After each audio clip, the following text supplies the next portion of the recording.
নমস্কার। অ্যাকচুয়ালি আমি রাজনৈতিক কোনো পোস্ট করিনি। তো আজকে এই পোস্টটা করতে বাধ্য হলাম।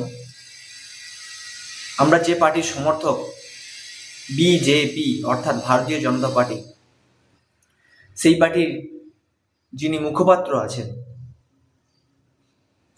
রাজ্য সভাপতি, ওনার উদ্দেশ্যে একটাই বক্তব্য আমার।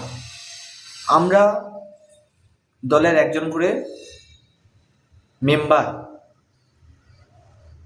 যদিও আমি কখনোই আপনাকে ছোট করতে চাইনি, তবুও বলছি, একটা বস্তা আলুর মধ্যে যদি দু তিনটে পচা আলুকে আপনি ঢোকান, তৃণমূল মানেই চোর। কখনোই ওরা ভালোর জাতি হতে পারে না। মানুষকে সিন্ডিকেট, ভয় দেখানো, রাজহানি, ধর্ষণ সব মামলার সাথে যুক্ত নেতা, তার নাম হচ্ছে তৃণমূল সরকার, তৃণমূলের নেতা। এইভাবেই হওয়া যায়।